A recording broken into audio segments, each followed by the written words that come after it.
Hey everyone, and welcome back to our channel. Today we're diving deep into Google Cloud Platform Networking, the backbone of Google's cloud ecosystem.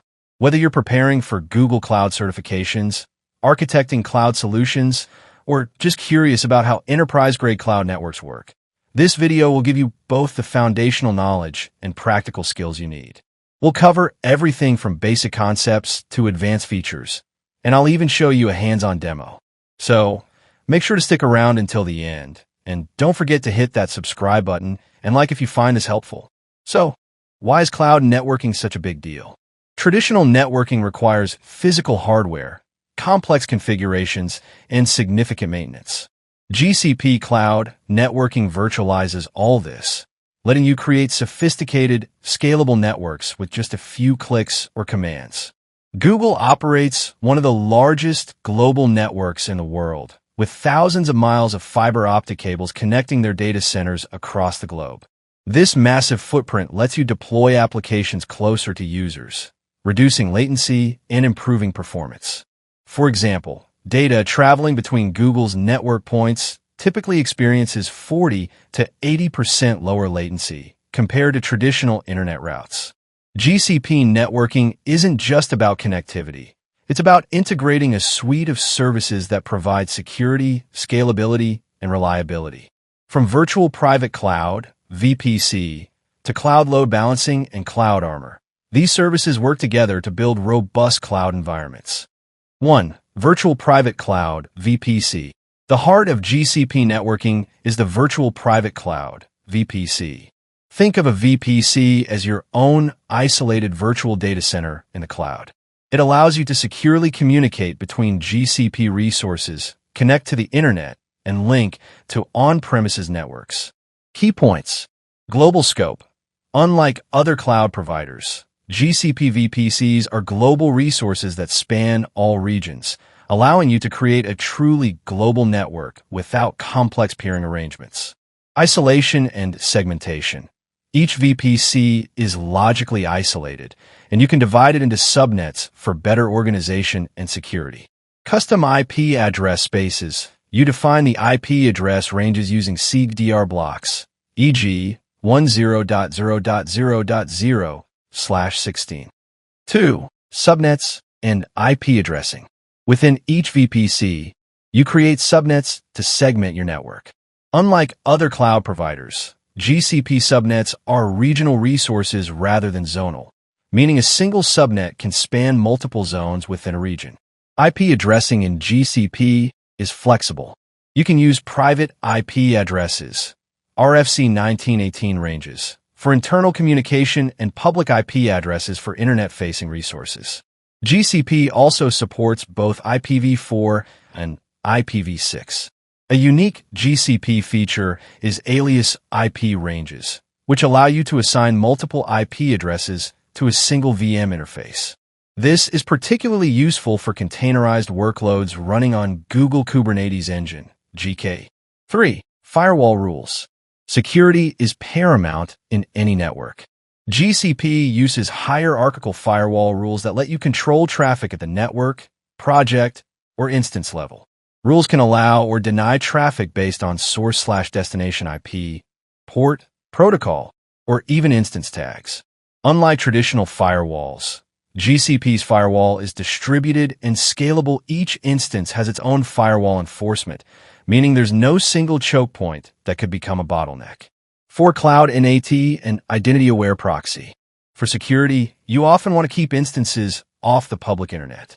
Cloud NAT provides outbound internet access for instances without public IP addresses by translating private IPs to a public IP. For inbound access, Identity-Aware Proxy, IAP, lets you securely access instances without public IPs or VPNs.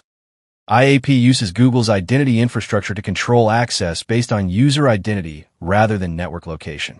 To enable IAP, you need to create a firewall rule allowing SSH traffic from Google's IAP range, 35.235.240.0/20, and assign appropriate IAM roles to users. Advanced networking features. 1. Load balancing and content delivery. GCP offers a comprehensive global load balancing solution that distributes traffic across regions and zones based on latency, capacity, and backend health. The HTTPS load balancer is a truly global service that uses Google's front-end points of presence, POPs, to terminate user connections close to them. For content delivery, Cloud CDN caches content at Google's global edge locations, while Media CDN is optimized for high-throughput streaming workloads like video delivery. 2. Hybrid connectivity. Many organizations need to connect their on-premises data centers to GCP. Google offers several options for hybrid connectivity. Options: Cloud VPN. Securely connect your network to GCP through IPsec VPN tunnels over the internet. Dedicated interconnect. Physical dedicated connection between your infrastructure and Google's network. Partner interconnect. Connect through a supported service provider when direct interconnect isn't available. Network Connectivity Center. Hub-and-spoke model for connecting multiple networks.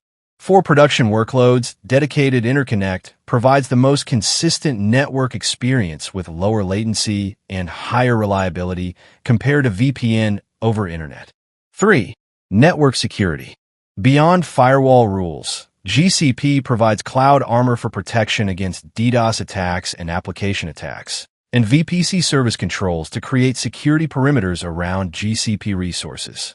Cloud IDS, Intrusion Detection System, provides network-based threat detection with managed rule sets that can help you meet compliance requirements. 4. Monitoring and management. To keep your network healthy, use Network Intelligence Center for performance monitoring and VPC flow logs for recording network flows. Cloud monitoring provides metrics and alerts for your networking resources. In today's deep dive, we're going to explore Google Cloud Console and walk step by step through some of the most important tasks you'll do as a cloud engineer. By the end of this session, you'll not only know how to perform these tasks, but you'll also understand why they matter and how they fit into the bigger picture of cloud computing. Here's what we'll cover today. 1.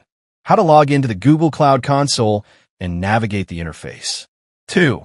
How to create a VPC network, including public VPCs, subnets, and IP ranges. 3. How to create a virtual machine instance, complete with setup. 4. How to configure firewalls, including enabling SSH access, using SSH in browser, and activating Cloud Shell. 5. And finally, a summary to tie all of these steps together. So grab a coffee, settle in, and let's go from basics to building in the cloud. Part into Google Cloud Console. The very first step in using Google Cloud is accessing the Google Cloud Console. Think of the console as the cockpit of an airplane. Just like a pilot uses the cockpit to control the plane, you'll use the Google Cloud Console to control all your cloud resources.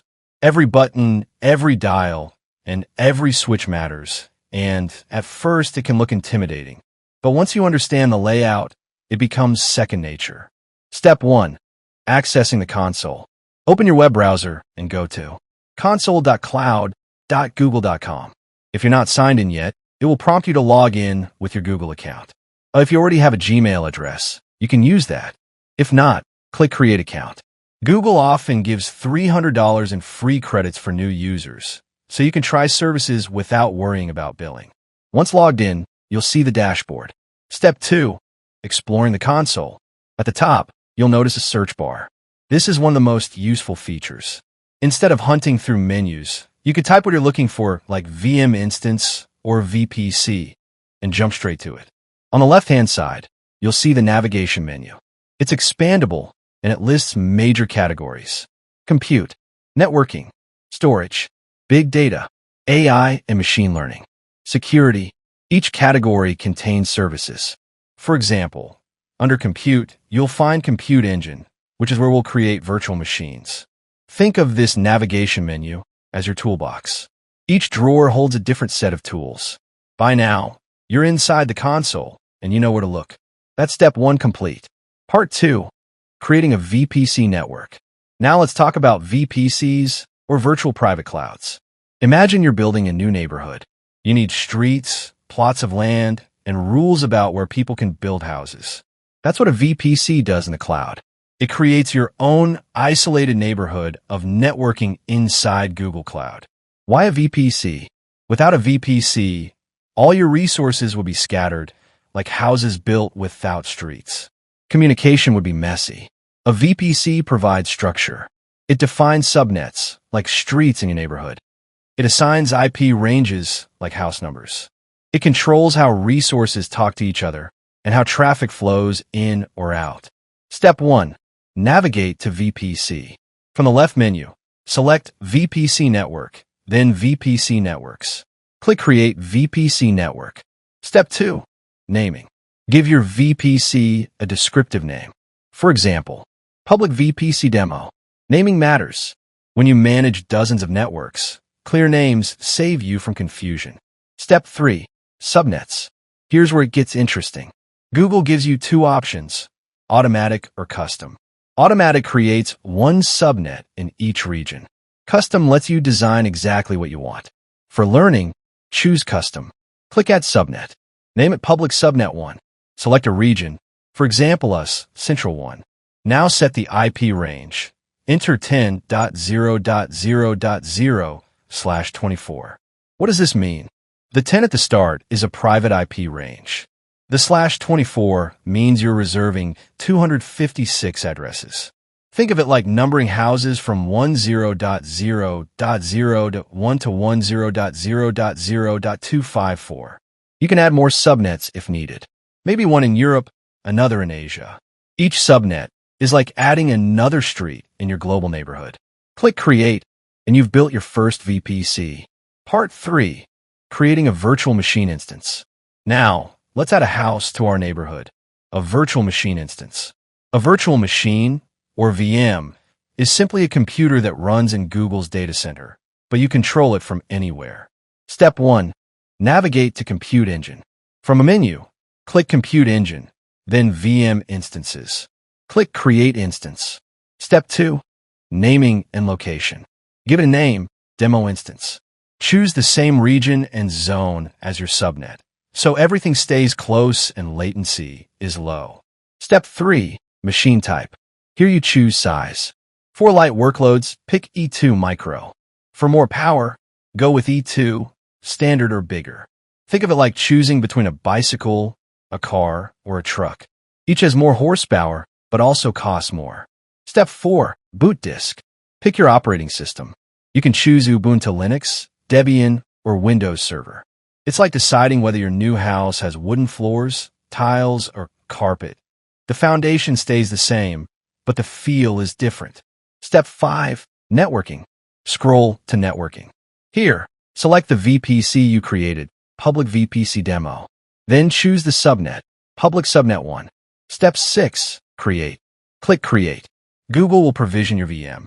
Within a few minutes, your instance is running, with both internal and external IP addresses. You now have a computer in the cloud, ready to go. Part 4. Firewalls, SSH, and Cloud Shell. Our VM is created, but how we connect to it? By default, it's like building a house with no doors. Secure, yes, but you can't get in. That's why we configure firewalls. Firewalls explained. A firewall is like the security guard at the neighborhood entrance. It decides who can come in, what they can bring, and when they can leave. In Google Cloud, you define firewall rules that apply to your VPC. Step 1. Create firewall rule. Go to VPC Network, Firewall Rules. Click Create Firewall Rule. Name it Allow SSH. Targets. All instances in the network. Source IP range 0.0.0.0/0. This means anyone can try to connect. For production, you'd restrict this. Protocols. Check TCP, port 22. Click Create. Now your VM allows SSH access. Step 2. Connect via SSH in browser. Go back to VM Instances. Next to your instance, you'll see a button, SSH. Click it, and a new browser window opens. Behind the scenes, Google sets up a secure connection for you. Within seconds, you're inside the VM's terminal. Step 3. Cloud Shell. Another option is the Cloud Shell. Click the terminal icon at the top right of your console. A shell opens at the bottom. This shell comes preloaded with tools, and it's already authenticated. You can run commands, deploy apps, or even edit files directly in a browser. It's like carrying a laptop inside your browser, connected directly to your cloud environment. Part 5. Summary. Let's recap everything we did today. We started by logging into Google Cloud Console, exploring the dashboard and navigation. Next, we created a VPC network with a custom subnet and IP range. Then, we created a VM instance, choosing machine type, operating system, and connecting it to our VPC. After that, we configured firewall rules, opened port 22, and connected via SSH in browser and Cloud Shell. In other words, we built a mini data center in the cloud, a network, a computer, and a secure way to connect. These are the core building blocks of cloud computing. With them, you can go on to build websites, apps, or even entire enterprises in the cloud. If you enjoyed this tutorial, don't forget to like, share, and subscribe. More step-by-step guides are on the way, helping you go from beginner to confident cloud engineer. Thanks for watching, and I'll see you in the next video.